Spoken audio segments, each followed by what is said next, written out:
दोनों बाप बेटे गधे को लेके जा रहे, फिर भी पैदल चल रहे हैं, इसके माथे ही बैठ जाते, चलना कम पड़ता, तकलीफ कम होती।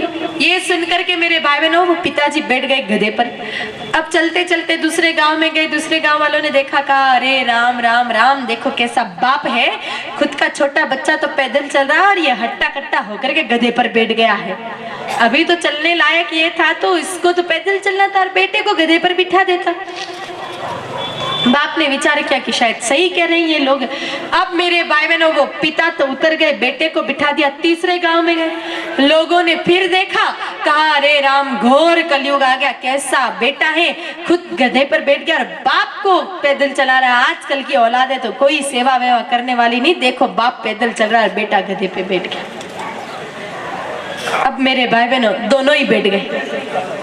चौथे गांव में गए, वहां के लोगों ने देखा अरे राम कितने निर्दयी पिता पुत्र, एक गधा कोई दो दो इंसानों का वजन सहन कर लेगा क्या, दो दो बैठ गए हैं, कितने दुष्ट कितने पापी। अब क्या करें, दोनों नहीं बैठे थे तब भी लोग बात कर रहे, पिता बैठ गए तो भी बात कर रहे, बेटा बैठ गया तो ही बात करे, और दोनों बैठ गए तो ही बात कर रहे। तो लोग तो ऐसे ही है, करेंगे ही, लेकिन उसकी चिंता मत करो, लोगों की परवाह बिल्कुल नहीं करनी चाहिए, क्योंकि संसार में जिसने परवाह नहीं की वो परवान चढ़ गया।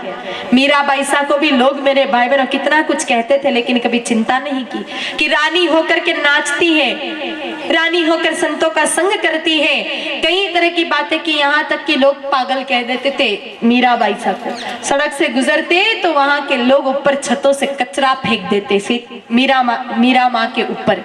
मेरे भाई बहनों जब मीराबाई सा ने इतनी सारी तकलीफ सहन की, लेकिन फिर भी चिंता नहीं की। आपने गीत सुना हो ना कि लोग कहे मीरा भई बावरी, सास कहे कुल नाशी रे, फिर भी पग घुंघरू बांध मीरा नाची रे। परवाह नहीं की। वल्लभदास जी ने भी परवाह नहीं की, बड़े प्रेम से मेरे भाई बहनों गौ माता जी की भाव से सेवा कर रहे हैं।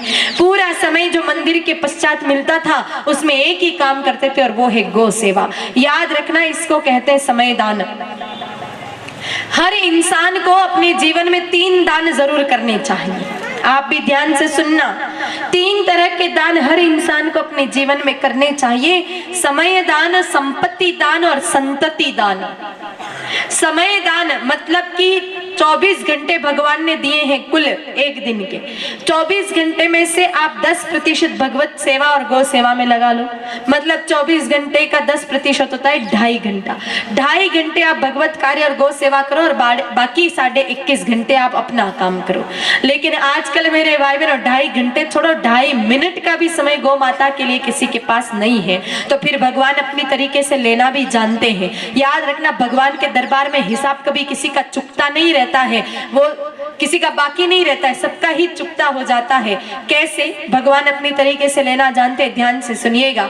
आप भाइयों ने देखा होगा मौत 2 तरह की होती है। एक तो दादाजी मंदिर जावे, वापस आवे घूम फिर करके, और सोते समय पोते पोती को कहे कि बेटा सो रहा हूँ, कुछ देर बाद मुझे उठा देना। अब बहुत देर हो गई, पोता पोती उठे नहीं, तो फिर जाते हैं, दादाजी उठे नहीं तो फिर पोता पोती जाते हैं उठाने के लिए, हिला हिला करके थक गए, अभी भी दादाजी नहीं उठे। मेरे भाई बहन डॉक्टर को बुलाया, पता चला दादाजी हमेशा के लिए सो गए। बहुत अच्छी मौत है कि किसी के हाथ का पानी पीना नहीं पड़े और किसी की सेवा लेनी नहीं पड़े। और दूसरे दादाजी होते हैं मेरे भाई बहनों, बड़ी मुश्किल से मौत आती है, बीमार हो जाते हैं, बीमारी गंभीर हो गई, फिर डॉक्टर के पास ले जाते हैं बच्चे, डॉक्टर को दिखाया, डॉक्टर कहेंगे कि भर्ती रहना पड़ेगा। भर्ती भी रख लिया, 1-2 दिन, 4 दिन, 5 दिन, 7 दिन, 8 दिन, महीना, 2 महीना निकल गया। और अब तो बच्चे इतने परेशान होते हैं कि दादाजी महाराज के पास आकर के प्रार्थना करते हैं, दादाजी महाराज अब तो ये दादाजी ने था के पास ही बुला लो, कब तक काम धंधा खोटी करे। ये सबसे बदतर मौत है, जिस दिन आपके खुद के बच्चे आपकी मौत की प्रार्थना करने लग जाएं। अब इन दोनों मौतों में इतना अंतर क्यों है? कभी विचार किया कि एक की तो मौत सहजता से आ गई और दूसरों को इतना तकलीफ सहन करनी पड़ी? क्या कारण है? सीधा सा कारण है, जिस इंसान ने अपने जीवन के 24 घंटों में से 2.5 घंटे नित्य भगवत कार्य और गौ सेवा के लिए निकाले हैं, उसकी मौत बड़ी सहजता से आ जाएगी, फिर उसको मृत्यु में भी तकलीफ होने वाली नहीं है। लेकिन जिसने जिसने 1 मिनट का समय भी नहीं निकाला, फिर भगवान उसका हिसाब बनाते हैं। 1 दिन का 2.5 घंटा, 2 दिन का 5 घंटा, 3 दिन का 7.5 घंटा, 4 दिन का 10 घंटा, जितने भी दिन आप जिए हो रोज का 2.5 घंटे जोड़ते जाओ और अंतिम में जितनी टोटल आपकी आएगी, जितने घंटे की, उतने घंटे आपको नर्सों के चेहरे और बोतलों के टपके टप टप टप टप टप देख के ही मरना।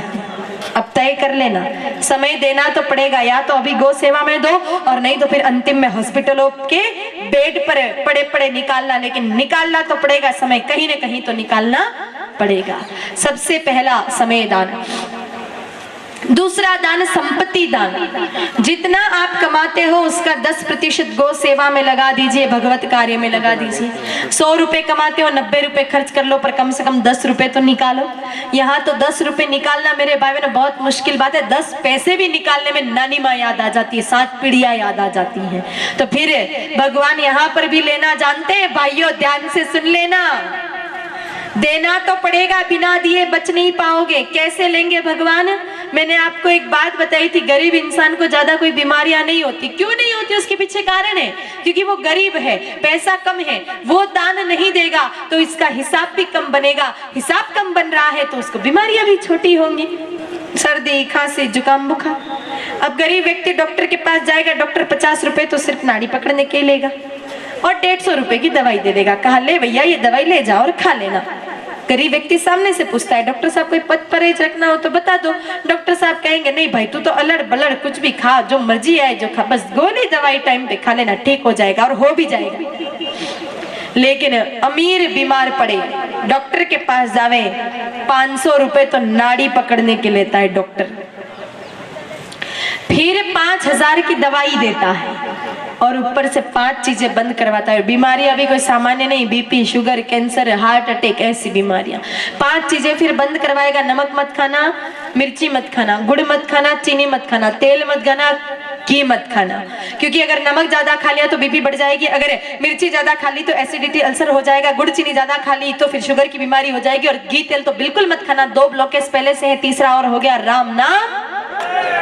अब विचार करना कि जो पैसा होली दिवाली पर लड्डू पकौड़ी नहीं खाने दे रहे, ऐसा पैसा क्या छाती पे लेके जाओगे? कोई साथ में आने वाला नहीं। जो दादाजी खूब पेटियां भर रहे हैं, मरोगे तब तक कुछ भी आने वाला नहीं है।